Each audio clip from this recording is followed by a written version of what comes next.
నమః అందరికీ నమస్కారం అండి. ఈరోజు మనం మాట్లాడుకునేది ఏంటంటే నమ్మక ద్రోహం. నమ్మించి మనం వాడుకోవడము, మనం మోసం చేయడము.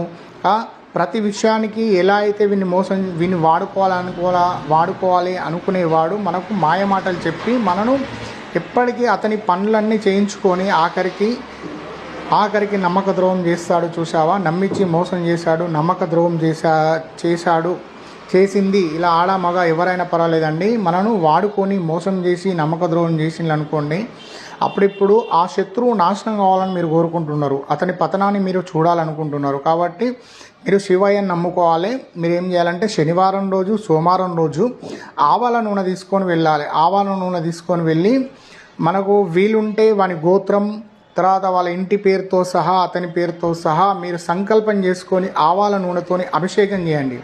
ఎక్కువ మీరు శనివారం చేయండి, సోమవారం చేయండి. ఇలా చేయడం వల్ల శత్రువు అనేది నాశనం అనేది జరుగుతుంది.